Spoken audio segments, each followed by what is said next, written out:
Bonjour, je m'appelle Félix Lafuma. Donc pour le Châtillon, aujourd'hui, on va s'intéresser à un sujet, les sans-abri. Donc on est le 29 janvier 2024, il y a à peu près 2 semaines de ça, il y a eu une grosse vague de froid, notamment dans le nord de la France, avec notamment des pics de température à -11. Et à cause de ça, on s'est demandé comment est-ce que les personnes s'occupaient des sans-abri. Et du coup aujourd'hui, on allait rencontrer une infirmière à l'association Abèche Solidarité.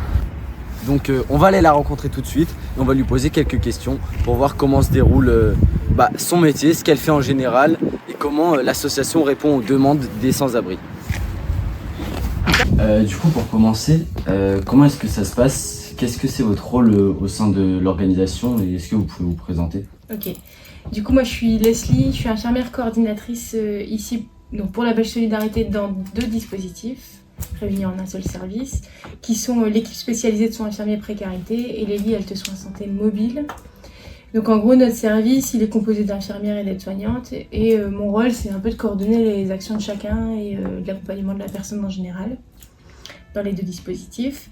Et le service il a pour vocation à faire des soins infirmiers et des soins d'hygiène pour des personnes soit qui sont issus de la précarité, donc qui ont eu un parcours de rue ou pas toujours, mais très souvent c'est le cas, ou alors voire même des personnes qui sont encore dans des lieux de vie informels, style bidonville, squat, ou alors encore des personnes qui sont à la rue. Est-ce que avec l'hiver, vous avez vu une augmentation du nombre de personnes se dirigeant vers les lieux de soins? L'hiver, on a plus facilement tendance à conseiller aux gens de se rendre sur des accueils de jour, enfin, c'est souvent sur les accueils de jour, mais peut-être encore plus sur ces périodes hivernales où il fait parfois très froid.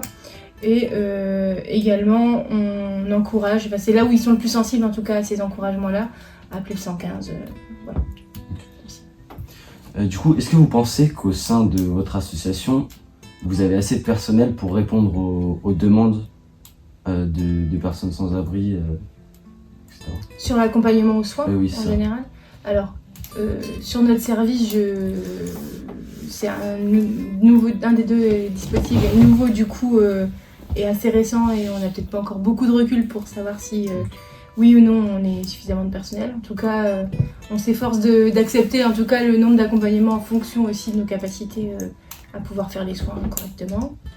Il n'empêche que, on le voit sur le centre de santé et tout ça, il y a beaucoup de monde pour une infirmière, c'est parfois la course.